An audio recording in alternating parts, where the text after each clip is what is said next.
get into this position over the jump. Well, now they're getting ahead of the horse. And some people get very dramatic over a jump and they want to lay on the horse's neck even though they're just jumping across the road.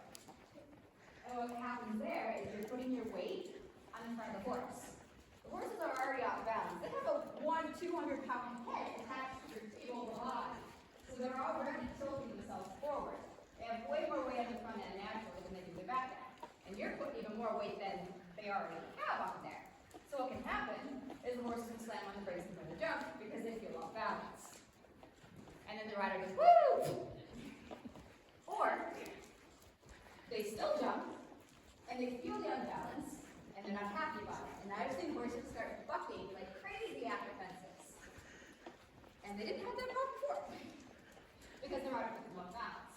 So what you want to do whenever you're looking to jump, and we'll also practice over the pulls, is allow your body to get put in that position. It's more of a feeling than a thinking, I have to do this. So it's called opening, closing the angles of your body. That is what your horse is going to be doing. So your joints is easier in a saddle if you have stirrups. Your joints are going to open and close and pin the middle. And that's going to allow all the shock absorption and joints to happen. So you're not blocking anything. You don't want anything to be flat.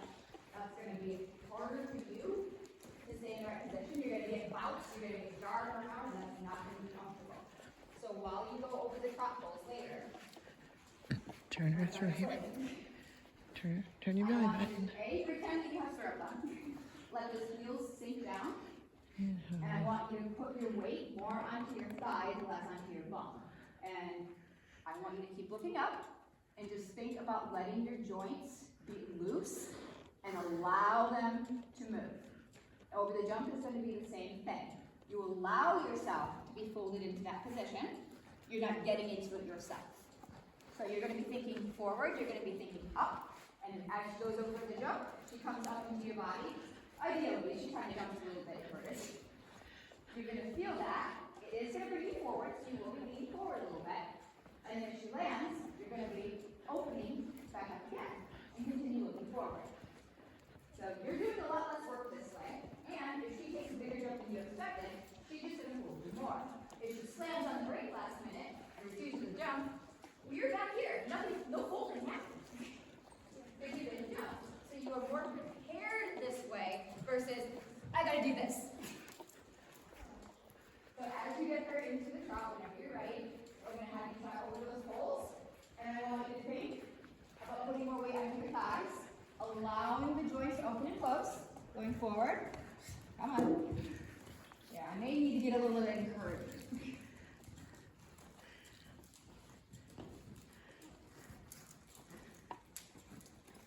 So if you had stirrups on, you wouldn't be standing in them. You'd be transferring the weight more onto your thighs and allowing the opening and closing of those joints.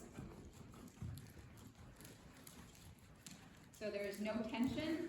There is no picking your heels up behind you like that snowman did. Come this way. Good. Use your heel. She's like, okay. So just think about forward. So right now you're letting your legs kind of creep out in front of you a little bit, and that's going to get you left behind. You want your legs a little bit more under you. Here, And think about having the inside of your thigh against her. Use your heel.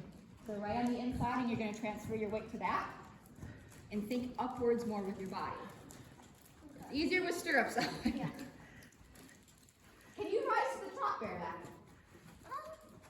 I want to see you try that. So once again, this is an allowing. So when you have stirrups on, you're not standing up in the stirrups. So some people will do that and just kind of stand up. It's more like you are kneeling. Yeah. Good breath. So it is more like you are kneeling and you have the weight on your thigh. Yeah, there you go. And just kind of allow that bounce to take you upwards. Yeah. And you're not going to be rising big. We call that getting to the top of the rise when you're standing all the way up. You're just going to be bringing yourself up a little bit and allow her to boost your booty up.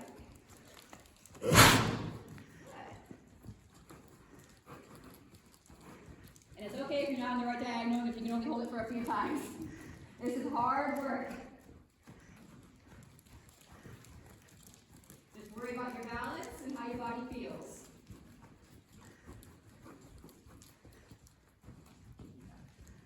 And if you want to try it the other way, other direction, you can. You might find that it feels a little bit different.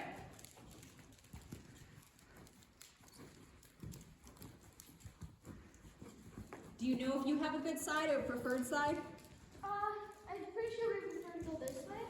Alright, so it might be a little bit harder if you go the other way. And you can make that transition and turn Hang on to your like we reins. did before, and I'll get out of your way.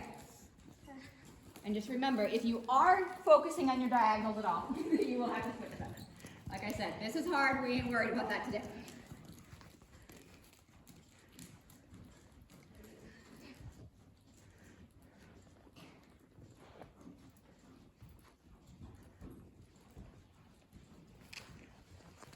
That looks nice, very soft.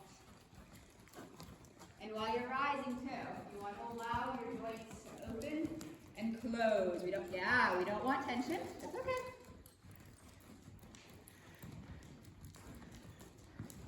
Because when you lock up, your body turns into a brick.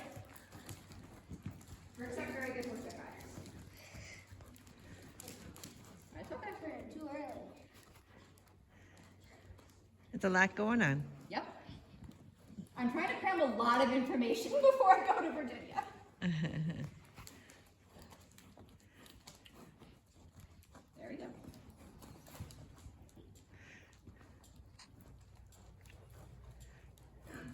Okay.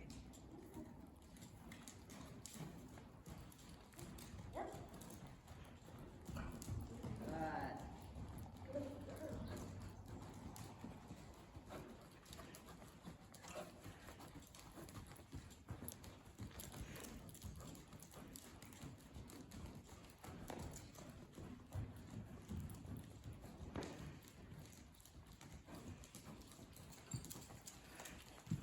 Okay.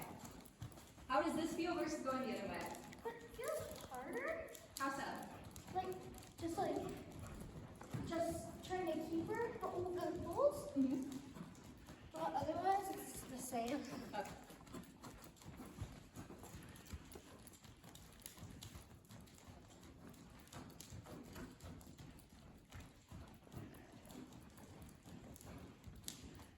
All right, do you know anything about releases? Because you're going to practice that over the poles before you go over a jump as well.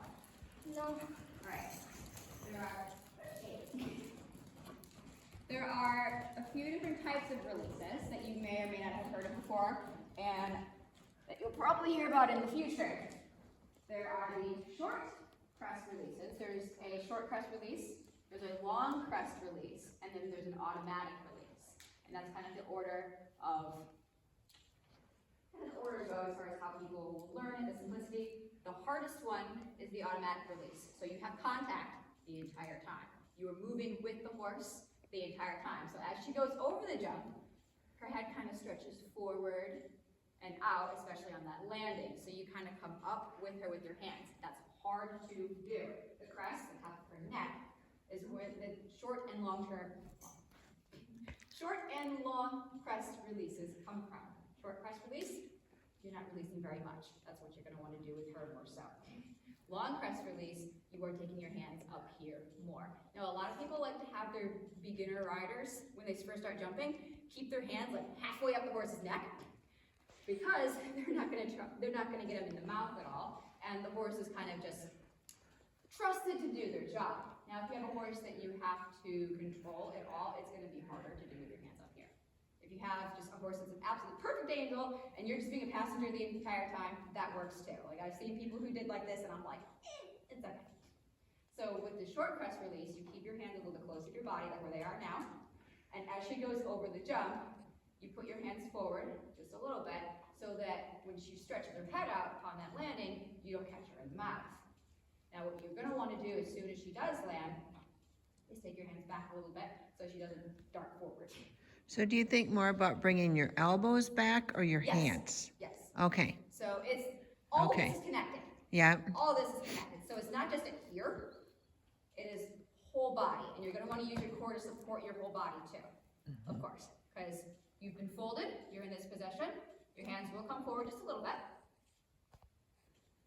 And then you're gonna be unfolded, and you wanna keep your hands forward upon that landing. And then as her bum comes back underneath her, you can take your hands back where you were. So the release is just something you do over the jump. Some people will do it way, way before. So you see them trotting up and jump, and they're like,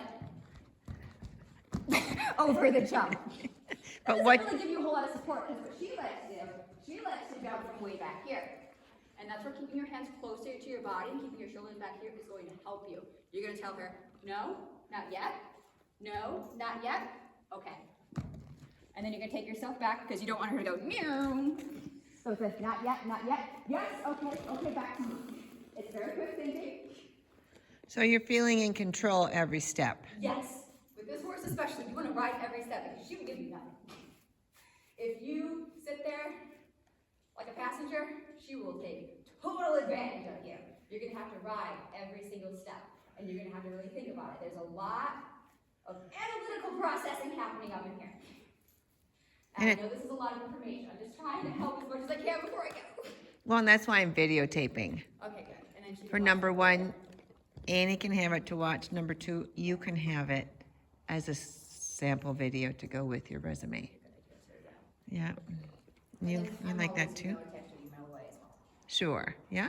Okay, so release is over the fence, hands forward so you don't accidentally go, and then you bring it back.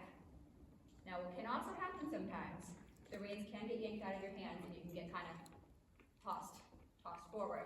If you feel a lot of pull, it's okay to let the reins slip through your hands. Adventurers do this all the time because you don't want to catch her in the mouth and you don't want to get yourself jerked forward.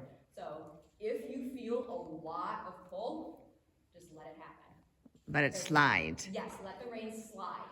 You can always take them right back. And you'll see adventurers doing this. Yeah. They go through a combination, like if you ever watch the Rolex, and sometimes they're jumping with completely loose reins, and they have their hands back here, and they're like, whoop, and they gotta get them back. That happens. Yeah. And that's just all of being a flexible, quick thinking rider. Because you don't want to get the horse caught in the mouth, but you still want to have control. So it's a lot of like split-second decision making. Yeah. And they're doing well with their body. Yes. Yeah, and One for it, to keep themselves healthy. yes. Yeah, with the horse so that the arms can work, independently, right? Yes. Okay. Okay, so For you're gonna practice understanding. having your hands just a little bit more forward. Now, you don't wanna be putting a lot of pressure there. You can hold mane, nothing wrong with holding mane, and you can kind of stabilize yourself, but you don't wanna lean. A lot of hunters will do that, and they wanna lean and put a lot of pressure there. Now, like I said before, that's gonna put a lot of weight on that horse's front end, and she's not gonna like that. So you're still keeping your shoulders back, but Yes, you're hold on. letting your arms get longer. Yes. Okay. So you can still use this and this Yep. to keep your core stabilized. You are here, you are a mountain, you will not be moved. All of this can move independently. This can move independently. Yeah. That's a fancy dance. Yeah. Yeah. Get that fiddle out. So I don't know if you guys have worked with before using this and using this differently. Like you can use this side of your body Oh yeah, we do. without Thanks. moving this over here. So Yeah. this can happen, and all this stays the same. Yeah. It's good to practice if you have a weak fit too. Yeah. They showed like your center of balance, and if you do anything over here, you can see it go. So it's just about keeping yourself centered. Uh-huh. It's gonna help that, and then you can move all sorts of things. And Yeah. this doesn't move. This right here, It stays. not gonna move. And why? Because the horse is right here. Yeah. You don't want to be here, because then you might be there. You don't want to be there. No. Yes, I get kind of silly. So when you're ready, I'm gonna have you ask up and forward first, just like when you got in the mounting block. Yeah, and think forward. It's okay. She's gathering herself a little bit.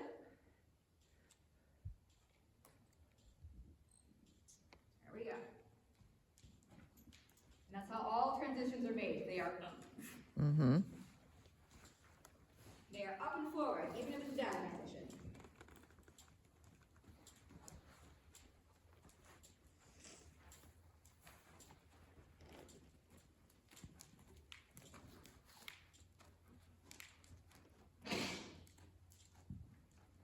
Gotta get that sound on video.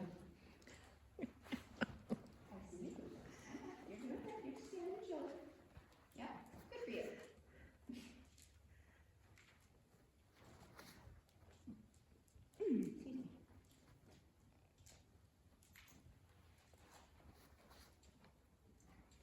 Whenever you're ready for a TROT over the poles, I'll have you practice keeping your joints open and releasing over the poles. So the poles, as a group, they are the jump. So the whole time, I want you to slide your hand just a little bit up her neck, as if it's a jump. And then taking it back again. Ooh, she thought about it. She thought about time. There we go. A little bit of lifts, a little bit of lifts. Good. How she's feeling right now, I want you to keep that. Whatever you're doing with your body, think about that. Yes. So when she's trotting like this, do you feel her back rising up into you a little bit? Yeah. Good. I see your hips are nice and open. Yes. And that's where sitting on the inside of your thigh comes in. I can feel it when I'm standing, that if I have the inside of my thighs kind of pointed inwards, versus if I go outwards like this, and you can see with my feet too, Yeah. I feel a whole lot of tension up in here, versus, whoop, Yeah, I can move all around. yeah. Easy. And a lot of people try to tell you to point your toes forward. That is not what you want to go to first. Pointing your toes forward is a result of being on the inside of your leg. And you can see with the video here. Mm-hmm. See? Inside of thigh. Yeah, right. Versus when you're riding on the back of your leg, this is tight and your toes are pointed forward. So people will be like, okay, put your toes forward. Well, no, you're still locked. Yeah, And I still have a lot of tension here. It's all about the seat. So this is a product. yes. It's not the cause.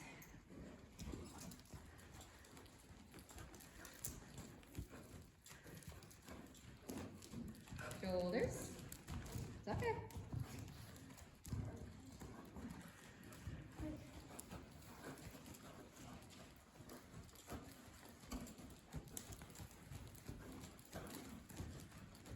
And your hands a little bit.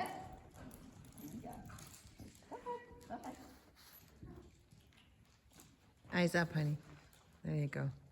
Okay, I'm gonna check the time.